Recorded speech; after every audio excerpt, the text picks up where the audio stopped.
RCB team వరుసగా రెండోసారి cup కొట్టారు. డిఫెండింగ్ ఛాంపియన్స్గా బరిలోకి దిగి అటాకింగ్ వేలో తమ ఛాంపియన్షిప్ని డిఫెండ్ చేసుకున్నారు. అది కూడా ఫైనల్ మ్యాచ్లో మరోసారి డామినేషన్ చూసాం. బ్యాటింగ్, బౌలింగ్, ఫీల్డింగ్ ఇలా 3 విభాగాల్లో కూడా ఆర్సీబీ టీం గుజరాత్ టీంను డామినేట్ చేసింది. మెయిన్లీ కొసమెరుపు ఏంటంటే కింగ్ విరాట్ కోహ్లీ సిక్సర్ కొట్టి కప్పుని గెలిపించాడు.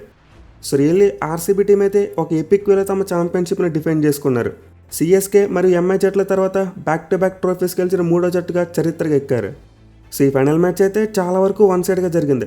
మన మిగతా ప్లే ఆఫ్ మ్యాచెస్లో ఎలా అయితే చాలా వరకు వన్ సైడ్ గేమ్స్ చూసామో ఇది కూడా సేమ్ టు సేమ్. పెద్దగా క్లోజ్ కాంటెస్ట్ ఏమీ కనిపించలేదు.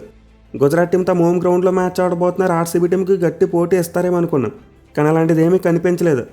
ఎస్పెషల్లీ గుజరాత్ టీం యొక్క బ్యాట్స్మెన్ ఆర్సీబీ బౌలర్స్కు దాసోహం అయిపోయారు, ఎక్కడ కూడా కాంపిటీషన్ ఇవ్వలేకపోయారు. సో క్వాలిఫైర్ 1లో ఆర్సీబీ టీం ముందు బ్యాటింగ్ చేసి గుజరాత్ టీంను భారీ తేడాతో ఓడించారు. వేరేస్ ఈ ఫైనల్ మ్యాచ్లో చూసుకుంటే మాత్రం చేసింగ్ చేస్తూ గుజరాత్ టీంను ఓడించారు. విచ్ మీన్స్ మాకు లక్తో ట్రోఫీ రాలేదు, మా దగ్గర సత్తా ఉందని నిరూపించుకున్నారు. అది కూడా బ్యాక్ టు బ్యాక్ ఛాంపియన్షిప్ గెలవడం ఇప్పుడు ఆర్సీబీ టీంను ఒక ఎలైట్ లిస్ట్లో పెడుతుంది భయ్య. కొంతమంది 2025 ఆర్సీబీ టీం కప్ గెలిచిన తర్వాత ఫ్లూక్లో కొట్టేశారని చెప్పి అన్నారు, కానీ వాళ్ళందరికీ సరైన జవాబిస్తూ RCB team back to back championship గెలిచారు. మాలో దమ్ ఉంది, పట్టుదల ఉంది, సత్తా ఉంది, అందుకే బ్యాక్ టు బ్యాక్ కప్పులు గెలిచామని చెప్పి నిరూపించుకున్నారు. సో ఈ మ్యాచ్లో అయితే ఆర్సీబీ టీం టాస్ గెలిచారు, ముందుగా ఫీల్డింగ్ తీసుకున్నారు. అండ్ దెన్ కంప్లీట్లీ బౌలర్స్ యొక్క డామినేషన్ చూసాం. మరి ముఖ్యంగా ఆర్సీబీ టీం పిచ్ని చాలా మంచిగా రీడ్ చేశారని చెప్పుకోవచ్చు. ఎందుకంటే ఇనీషియల్గా ఫస్ట్ హాఫ్లో బౌలింగ్ చేస్తున్నప్పుడు బౌలర్స్కి కాస్త హెల్ప్ లభించింది. ఇన్ఫాక్ట్ టాస్ ఓడిపోయిన తర్వాత శుభ్మన్ గిల్ కూడా చెప్పాడు, మేము ఫస్ట్ బ్యాటింగ్ చేద్దాం అనుకున్నాం, ఫస్ట్ 3 ఓవర్స్ జాగ్రత్తగా ఆడితే సరిపోద్దా అన్నట్టు మాట్లాడాడు.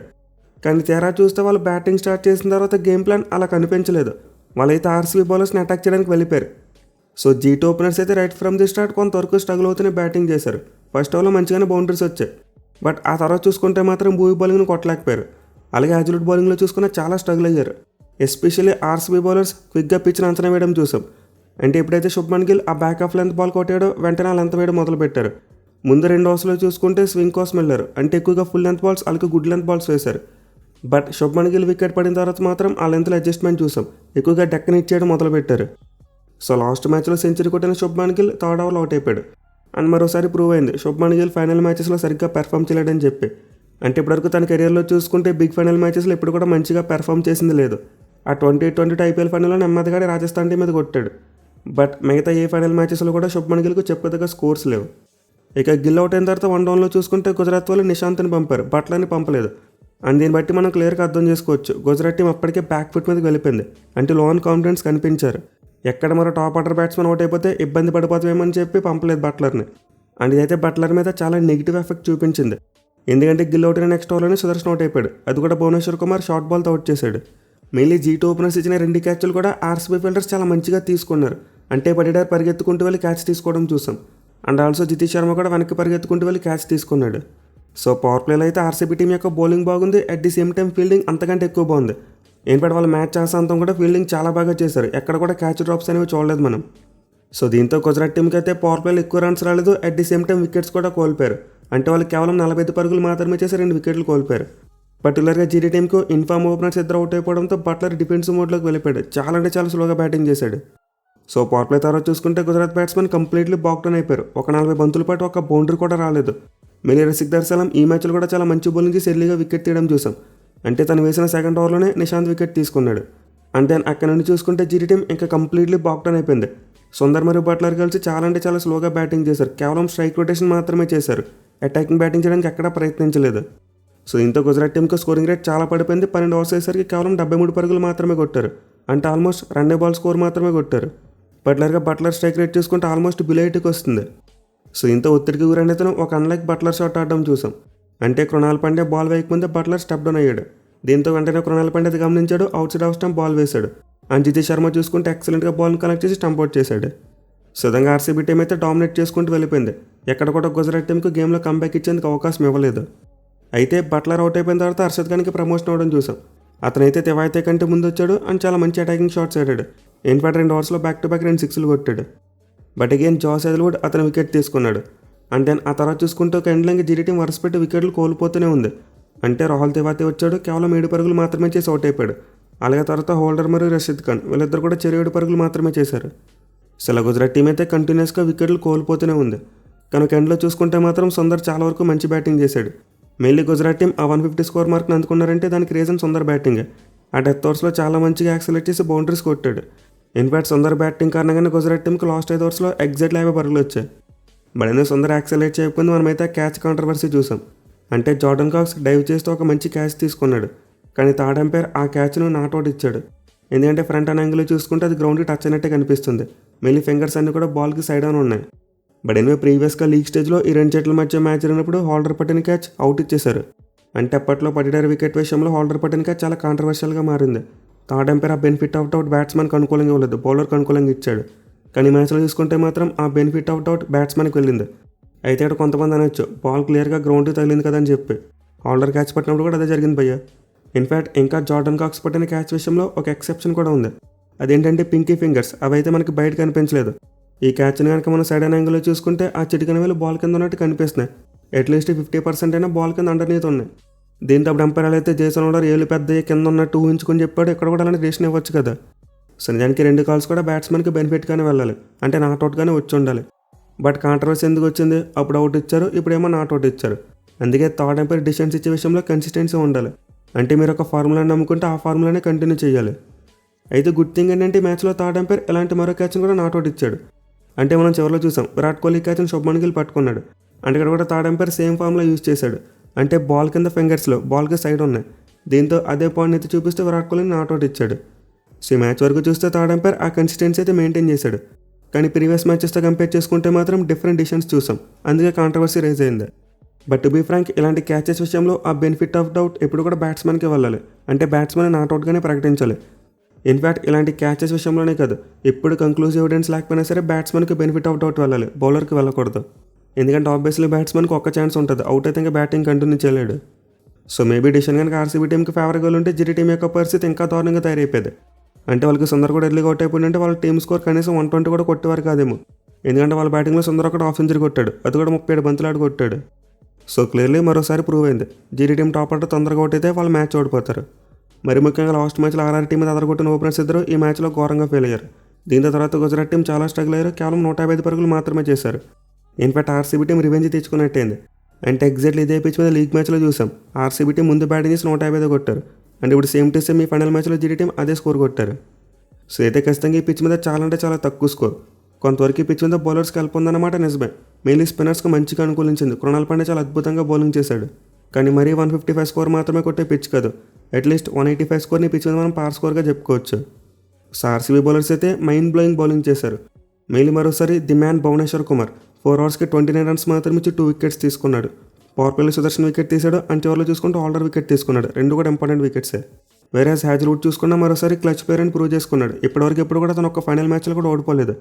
అండ్ మరోసారి ఇది రిపీట్ అయింది, ఈ మ్యాచ్లో అద్భుతమైన స్పెల్ వేశాడు. మళ్ళీ తను వేసిన మొదటి 3 ఓవర్స్లో చూసాం చాలా తక్కువ రన్స్ ఇచ్చాడు, at the same time 2 important wickets తీసుకున్నాడు. సుధంగా ఆర్సీబీ టీంకి అయితే భూమి మరి హ్యాజ్వుడ్ వీళ్ళిద్దరు కలిసి ఒక మైండ్ బ్లోయింగ్ పార్ట్నర్షిప్తో బౌలింగ్ చేశారు. ఇద్దరు కలిసి పవర్ ప్లేలో 4 ఓవర్స్ వేశారు, అండ్ డెత్ ఓవర్స్లో 4 ఓవర్స్ వేశారు. అండ్ వాళ్ళ బౌలింగ్ పార్ట్నర్షిప్లో ఎక్కడ కూడా జీటీ బ్యాట్స్మెన్కి ఛాన్స్ అవ్వలేదు. కేవలం హ్యాజ్వుడ్ వేసిన చివరి ఓవర్లోనే కాస్త ఎక్కువ రన్స్ వచ్చాయి. ఇక ఆర్సీబీ టీంకి అన్సంగ్ హీరో రసిక్ దర్శనం ఈ మ్యాచ్లో కూడా తన ఫామ్ని కంటిన్యూ చేయడం చూసాం. మైండ్ బ్లోయింగ్ స్పెల్ వేశాడు భయ్య మరోసారి. 4 ఓవర్స్కి 27 రన్స్ మాత్రం ఇచ్చి 3 వికెట్స్ తీసుకున్నాడు. సో ఆర్సీబీ టీంకి వేస్తే వెళ్ళాడు, థర్డ్ పేస్ బౌలింగ్ ఏమవుతుందని చెప్పి చాలా వరకు భయపడ్డారు ఆర్సీబీ ఫ్యాన్స్. ఇన్ఫాక్ట్ స్టార్టింగ్ మ్యాచెస్లో అభినందన్ సింగ్ ఆడించినప్పుడు ఆ స్కేర్ అయితే చూసాం, అతను చాలా ఎక్కువ రన్స్ ఇచ్చేసేవాడు. దీంతో మిడిల్ అండ్ డెత్ ఓవర్స్లో ఆర్సీబీ టీంకి ఒక వీక్లింగ్ తయారవుతుందేమో అనుకున్నాం. బట్ రసిక్ దర్శనం వచ్చి ఆడడం మొదలుపెట్టిన దగ్గర నుంచి చూసుకుంటే ఆర్సీబీ టీంకి అలాంటి ప్రాబ్లమే రాలేదు. ఆల్మోస్ట్ తన ప్రతి మ్యాచ్లో కూడా తన ఓతును ప్రూవ్ చేసుకున్నాడు. ఇంకా కొన్ని మ్యాచ్లు భువనేశ్వర్ కుమార్ హ్యాజ్వుడ్ సరైన సపోర్ట్ ఇవ్వలేకపోయాడు, రన్స్కి వెళ్ళిపోవడం చూసాం. కానీ రసిక్ దర్శనం అలా కాదు, ప్రతి మ్యాచ్లో కూడా భూవికి చాలా మంచి సపోర్ట్ ఇచ్చాడు. ఇక లోన్ స్పిన్నర్ కృణాల్ పాండే చూసుకుని అద్భుతమైన స్పెల్ వేశాడు. 4 ఓవర్స్కి 23 రన్స్ మాత్రమే ఇచ్చి 1 వికెట్ తీసుకున్నాడు, అది కూడా ఎవరి wicket? Jos Buttler wicket. So ఈ పిచ్ మీద అయితే స్పిన్నర్స్కి కాస్త హెల్ప్ ఉంది, అంటే బాల్ కొంతవరకు గ్రిప్ అయి రావడం చూసాం. At the same time RCB captain Patidar సరైన టైంలో కృణాల్ పాండేని యూజ్ చేసుకున్నాడు. అంటే జీటీ టీం ఆ 3 వికెట్లు కోల్పోయిన తర్వాత కన్సాలిడేట్ ఫేజ్లోకి వెళ్ళిపోయారు. అండ్ ఎగ్జాక్ట్లీ ఈ టైంలోనే కృణాల్ పాండే బౌలింగ్కి వచ్చాడు, కంటిన్యూస్గా ప్రెజర్ పెట్టాడు. ఎక్కడ కూడా గుజరాత్ బ్యాట్స్మెన్కి ఈజీ బాల్స్ అవ్వలేదు, చాలా మంచి యాక్యురసీతో బౌలింగ్ చేశాడు. సుతంగా ఆర్సీబీ బౌలర్స్ అయితే ఫైనల్ మ్యాచ్లో కలిసికట్టుగా బౌలింగ్ చేసి జీటీ బ్యాట్స్మెన్కి అవకాశం ఇవ్వలేదు. ఎవరిని అటాక్ చేద్దామనే సరే అంత ఈజీ బాల్స్ ఇచ్చేవారు కాదు. కేవలం జాకబ్ డఫీ మాత్రమే కాస్త అటు ఇటు బౌలింగ్ చేయడం చూసాం. అంటే అతను అక్కడ 4 ఓవర్స్కి 38 రన్స్ ఇచ్చేశాడు. బట్ తను కాకుండా మిగతా బౌలర్స్ చూసుకుంటే మాత్రం అద్భుతమైన కంట్రోల్తో బౌలింగ్ చేశారు. అట్ ది సేమ్ టైం ముందు చెప్పుకుంటే ఆర్సీబీ టీం యొక్క క్యాచింగ్ పీక్స్లో ఉంది. ఎక్కడ కూడా తమకు వచ్చిన క్యాచెస్ను మిస్ చేసుకోలేదు, అన్ని క్యాచెస్ కూడా తీసుకున్నారు. ఇన్ఫ్యాక్ట్ ఈ క్లీన్ క్యాచింగే బౌలర్స్కు మరింత కాన్ఫిడెన్స్ ఇచ్చిందని చెప్పుకోవచ్చు మనం. ఇక పటిడార్ క్యాప్టెన్సీ చూసుకుని 5 బౌలర్స్ యూజ్ చేశాడు, చాలా మంచిగా రొటేట్ చేశాడు. ఆ 6th బౌలింగ్ ఆప్షన్ తీసుకొచ్చి వేయించే అవసరం అయితే పడలేదు ఈ మ్యాచ్లో. సో పటిడార్ అయితే పవర్ ప్లేలో చాలా మంచిగా బౌలింగ్ చేంజెస్ చేశాడు. ఫస్ట్ ఓవర్లో జాకబ్ డఫీ బౌలింగ్ అటు ఇటు అయింది. దీంతో వెంటనే భూమి మరియు హాజలోడ్ కాంబినేషన్కి షిఫ్ట్ అయిపోవడం చూసాం. అంటే బ్యాక్ టు బ్యాక్ 4 ఓవర్స్ వీళ్ళిద్దరు వేశారు. అండ్ ఇది ఆర్సీబీ టీంకి బాగా వర్కౌట్ అయింది. ఓపెనర్స్ వికెట్స్ వచ్చేసాయి. అసలు ఈ మ్యాచ్లో అయితే ఆర్సీబీ బౌలర్స్ పిచ్ని చాలా తొందరగా అర్థం చేసుకున్నారు. దానికి తగ్గట్టు షార్ట్ బాల్స్ బాగా వేశారు. మెయిల్ ఓపెనర్స్ని తొందరగా అవుట్ చేసి జీడీ టీంకి ఉన్న వీక్నెస్ని చాలా బాగా ఎక్స్పోజ్ చేశారు. అంటే ఆబ్వియస్లీ ఈ స్టార్ట్ని క్యాపిటలైజ్ చేసుకుంటూ రసిక్దార్ సలాం అలాగే కృణాల్ పాండ్యా ఇద్దరు కూడా చాలా మంచిగా బౌలింగ్ చేశారు. సో ఆర్సీబీ టీం అయితే ఓవరాల్గా మంచి ప్లానింగ్ మరియు తమకున్న ఎక్స్పీరియన్స్తో జీటీ బ్యాటింగ్ని కంగు తినిపించారు. ఇక తర్వాత చేసింగ్ విషయానికి వస్తే పెద్దగా కష్టపడింది ఏమీ లేదు. మరి ముఖ్యంగా పవర్ ప్లేలోనే అగ్రెసివ్ అప్రోచ్ చూసాం. బట్లరే వెంకటేష్ అయ్యర్ సిరాజ్ వేసిన ఫస్ట్ ఓవర్లో చూసుకుంటూ కొంతవరకు హీటెడ్ ఆర్గ్యుమెంట్ లాంటివి చూసాం. అంటే సిరాజ్ మరియు వెంకటేష్ అయ్యర్ మధ్య హీటెడ్ మూమెంట్ అయితే మనకు కనిపించింది. ఇన్ఫాక్ట్ వెంకయ్య కాల్కి చాలా బలంగా బాల్ తాకింది, పెయిన్లో కనిపించాడు. బట్ స్టిల్ నెక్స్ట్ ఓవర్లో అతను ఒంటి కాల్తో బ్యాటింగ్ చేయడం చూసాం. రవాడా నుతికారేస్తాడు. అండ్ దెన్ ఆ తర్వాత చూసుకుంటే సిరాజ్ను కూడా కొట్టాడు. అసలు మొత్తం మీద వెంకయ్య అయితే ఆర్సీబీ టీంకి చాలా ఫైర్ స్టార్ట్ ఇచ్చాడు. 16 బంతులను 32 పరుగులు కొట్టేశాడు. వేరేస్ అదరంలో చూసుకుంటే విరాట్ కోహ్లీ అతను కూడా బీస్ట్ మోడ్లో కనిపించాడు. మరి ముఖ్యంగా రబాడాన 4th ఓవర్లో కొట్టాడు, మామూలుగా కొట్టలేదు. అసలు లెగ్ సైడ్ వైపు డామినేట్ చేస్తూ విరాట్ కోహ్లీ కొట్టిన షాట్లు చూస్తే రబాడా ఒక గల్లీ బౌలర్లో కనిపించాడు నాకైతే. వాళ్ళు డీప్లో ఫీల్డర్ని పెట్టుకున్నా సరే దాన్ని మ్యాన్పులేట్ చేస్తూ గ్యాప్స్లో బౌండరీస్ కొట్టడం చూసాం. సో వెంకటేష్ అయ్యర్ మరియు విరాట్ కోహ్లీ అయితే చాలా ఫ్రీ ఫ్లోయింగ్ బ్యాటింగ్ చేశారు భయ్య. పవర్ ప్లేలోనే గేమ్ చాలా వరకు కిల్ అయిపోయింది, 70 పరుగులు కొట్టేశారు. But anyway back to back RCB team 2 ఓవర్స్లో 2 వికెట్లు కోల్పోయింది. మరి ముఖ్యంగా దేవదత్ పడిక్కల్ వికెట్. అతను అవుట్ అయిపోయాడనే బాధ కంటే రబాడాకి ఎందుకు అవుతాడని చెప్పి బాధ ఎక్కువ ఉంటుంది. ఎందుకంటే ఫస్ట్ ఇన్నింగ్స్ అయిపోయిన తర్వాత చూసుకుంటే భూవికి పర్పుల్ క్యాప్ వచ్చింది, రబాడాని ఈక్వల్ చేశాడు. బట్ అతని ఎకానమీ బాగుంది కాబట్టి రబాడా వికెట్ తీయకుండా ఉంటే భూవి దగ్గర ఉండిపోయింది పర్పుల్ క్యాప్. కానీ పడిక్కల్ సరిగ్గా రబాడాకి వికెట్ ఇచ్చాడు. దీంతో పర్పుల్ క్యాప్ మళ్ళీ రబాడా దగ్గరికి వెళ్ళిపోయింది. వేరేస్ వెంకటేష్ అయ్యర్ వికెట్ చూసుకుంటే సిరాజ్ తీసుకున్నాడు. అండ్ ఆబ్వియస్గా సెలబ్రేషన్ చూసాం. అంటే అయ్యర్ లేదంటూ సెండ్ ఆఫ్ ఇచ్చాడు. సో 2 వికెట్స్ పడిన తర్వాత ఆర్సీబీ టీం కాస్త స్లో అయింది. పడిడార్ వచ్చారగానే 6 కొట్టినప్పటికీ ఆ తర్వాత కాస్త చూసాడాడు. At the same time middle ఓవర్స్లో చూసుకుంటే రషీద్ ఖాన్కి చాలా మంచి బౌలింగ్ పడింది. ఇన్ఫాక్ట్ పడిడార్ వికెట్ కూడా తీయడం చూసాం. అలాగే తర్వాత వెంటనే కృణాల్ పాండ్యా కూడా సేమ్ ఓవర్లో రషీద్ ఖాన్ బౌలింగ్ అవుట్ అయిపోయాడు. సరే పడిడార్ మరియు కోహ్లీ మధ్య ఒక చిన్న పార్ట్నర్షిప్ ఫామ్ అయినప్పటికీ మళ్ళీ బ్యాక్ టు బ్యాక్ వికెట్స్ పడిపోయాయి. దీంతో ఏమైనా ట్విస్ట్ ఉంటుందా, మ్యాచ్ ఇంట్రెస్టింగ్గా మారుతుందని చెప్పి అనుకున్నాం. బట్ ఒక ఎండ్లో విరాట్ కోహ్లీ అలా ఉండిపోవడం ఆర్సీబీ టీంకి చాలా ప్లస్ అయింది. వాళ్ళైతే అక్కడ కూడా ఒత్తిడి ఫీల్ అవ్వలేదు. మళ్ళీ టీమ్ డేవిడ్తో కలిసి కోహ్లీ చాలా మంచి పార్ట్నర్షిప్ యాడ్ చేశాడు. 41 రన్స్ వచ్చి 5వ వికెట్కి. సో ఈ పార్ట్నర్షిప్తో గేమ్ అయితే కంప్లీట్లీ ఇంకా ఆర్సీబీ టీం వైపుకి వెళ్ళిపోయింది. మళ్ళీ విరాట్ కోహ్లీ చూసుకుంటే 25 బాల్స్కి 50 కొట్టేశాడు. తన ఐపీఎల్ కెరీర్లో ఫాస్టెస్ట్ 50. ఈ మ్యాచ్ ముందు వరకు చూసుకుంటే కోహ్లీని కొంతమంది ట్రోల్ చేసేవారు. అంటే విరాట్ కోహ్లీకి ఐపీఎల్ 200 స్ట్రైక్ రేట్తో 50 లేదని చెప్పి కొంతమంది ఎగిరిగిరి పడ్డారు. కానీ వాళ్ళందరికీ మ్యాచ్లో కోహ్లీ 90 mm దింపేశాడు భయ్య. అసలైన ఫైనల్ మ్యాచ్లో ఒక క్లచ్ ఇన్నింగ్స్ ఆడుతూ 25 బాల్స్కి 50 కంప్లీట్ చేశాడు. సో లీగ్ స్టేజ్ మ్యాచెస్లో బాగా చేసుకుని ప్లే ఆఫ్ మ్యాచెస్లో ఫెయిల్ అయితే కప్పేవారు కదా. మోస్ట్ ఇంపార్టెంట్ మ్యాచెస్లోనే స్టెప్ అప్ అయ్యి ఆడాలి. అండ్ విరాట్ కోహ్లీ క్వాలిఫైర్ 1 చేశాడు. అండ్ ఈ ఫైనల్ మ్యాచ్లో చూసుకుంటే ఇంకా మోగం 25 బాల్స్కి 50 కొట్టాడు. సో కొంతమంది అయితే కావాలని విరాట్ కోహ్లీని సెలెక్టివ్గా టార్గెట్ చేసి మరీ ట్రోల్ చేస్తున్నారు. అంటే ఇప్పుడు అగ్రెసివ్గా ఆడుతున్న లేత కుర్రాలతో కంపేర్ చేసి కోహ్లీని ట్రోల్ చేస్తున్నారు. బట్ నిజానికి క్రికెట్ అంటే అగ్రెసివ్ బ్యాటింగ్ ఒకటే కదా, ఇంకా చాలా ఉంటాయి అందులో. మళ్ళీ పిచ్ తగ్గట్టు పరిస్థితులు తగ్గట్టు ఒత్తిడి మ్యాచెస్లు ఆడడానికి ఒక స్పెషల్ స్కిల్ కావాలి. అండ్ అలాంటి స్కిల్ మరియు మైండ్ సెట్ విషయంలో విరాట్ కోహ్లీ PhD చేశారు. ఎవరు అతను ట్రోల్ చేయడానికి సరిపోరు. ఇన్ఫాక్ట్ ఈ మ్యాచ్లో కూడా కోహ్లీ దగ్గర నుంచి అలాంటి టెంపర్మెంట్ చూసాం. పవర్ ప్లేయర్ చాలా అగ్రెసివ్గా బ్యాటింగ్ చేసినప్పటికీ వికెట్లు పడేసరికి తన వికెట్ వాల్యూని పెంచుకున్నాడు. చివరి వరకు క్రీజ్లో ఉంటే చేజ్ని ఫినిష్ చేయాలనుకున్నాడు. అండ్ ఎగ్జాక్ట్లీ అదే చేశాడు. సో ఊరికి ఎవరికి కూడా చేజ్ మాస్టర్ అని బిరుదు రాదు కదా, ఇలాంటి బ్యాటింగ్ చేస్తేనే బిరుదు వస్తుంది. ఎనివే ఆర్సీబీ టీం అయితే అంత హరిగా గేమ్ని ఫినిష్ చేయలేదు. అంటే చివరిలో టీమ్ డేవిడ్ కూడా అవుట్ అయిపోయాడు. దీంతో జితేష్ శర్మ కాస్త టైం తీసుకుని బ్యాటింగ్ చేశాడు. తన వికెట్ని కాపాడుకున్నాడు. కేవలం కోహ్లీకి సపోర్ట్ ఇచ్చాడు. అండ్ కోహ్లీ చూసుకున్నాడు. మళ్ళీ వాళ్ళకి విరాట్ కోహ్లీ ఒక ఎండ్లో అలా పాతుకుపోవడం వల్ల ఇంకా జీటీ బౌలర్స్కి పెద్దగా అవకాశం ఏమీ దొరకలేదు. ఒక ఎండ్లో వాళ్ళు వికెట్లు తీసినప్పటికీ అదర్ ఎండ్లో కోహ్లీని ఏం చేయలేకపోయారు. సో కోహ్లీ బ్యాటింగ్ కారణంగా ఆర్సీబీ టీం అయితే చాలా వరకు కంఫర్టబుల్గా చేసిన ముగించారు. వేరేస్ గుజరాత్ బౌలింగ్ విషయానికి వస్తే రషీద్ ఖాన్ అండ్ అర్షద్ ఖాన్ ఇద్దరు కూడా చాలా మంచి బౌలింగ్ చేశారు. మళ్ళీ గత మ్యాచ్లో చాలా ఎక్స్పెన్సివ్గా పురువైన రషీద్ ఖాన్ ఈ మ్యాచ్లో మంచి కంబ్యాక్ ఇచ్చాడు. 4 ఓవర్స్కి 25 రన్స్ మాత్రం ఇచ్చి 2 వికెట్స్ తీసుకున్నాడు. అండ్ అర్షద్ ఖాన్ కూడా 4 ఓవర్స్కి 32 రన్స్ ఇచ్చి 1 వికెట్ తీసుకున్నాడు.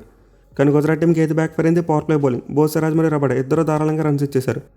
బట్ ఎందుకంటే మనం జీటీ బౌలింగ్ మరీ ఎక్కువ నిందించలేం. వాళ్ళ బ్యాట్స్మెన్ ఫెయిల్ అయ్యారు. అంటే ఈ పిచ్ మరీ 155 కొట్టే పిచ్ కాదు. వాళ్ళు ఒక 180-185 వరకు కొట్టుంటే మ్యాచ్ కాస్త ఇంట్రెస్టింగ్గా మారేది. జీటీ బౌలర్స్ ఎంతో కొంత పోరాడేవారు. సో ఆర్సీబీ టీంకి అయితే ఈ మ్యాచ్లో బౌలర్స్ చాలా మంచి కలెక్ట్ ఎఫర్ట్ పెట్టారు. అండ్ బ్యాటింగ్లో చూస్తే విరాట్ కోహ్లీ ఒక మైండ్ బ్లోయింగ్ ఇన్నింగ్స్ ఆడాడు. ఇన్ఫాక్ట్ అతనికి player of the match award కూడా దక్కింది. అండ్ మిగతా అవార్డ్స్ చూసుకుంటే చెప్పుకుందాం, ఇంకో స్పెషల్ వీడియో చేసుకుందాం. ఇప్పుడు ఈ వీడియోలో చెప్పాలంటే చాలా పెద్ద అయిపోద్ది. సో ఆర్సీబీ టీం అయితే బ్యాక్ టు బ్యాక్ వరుసగా ఛాంపియన్షిప్ గెలుచుకున్నారు. అండ్ అశ్విన్ లాంటి వాళ్ళు ఆల్రెడీ నెక్స్ట్ సీజన్ కూడా ఆర్సీబీ టీమే ఫేవరెట్స్ అంటున్నారు. చూద్దాం మరి నెక్స్ట్ సీజన్లో కూడా ఆర్సీబీ టీం ఇలా అటాకింగ్ వల్ల తమ ఛాంపియన్షిప్ని డిఫెండ్ చేసుకుంటారు లేదని. Thank you for watching. Have a nice day.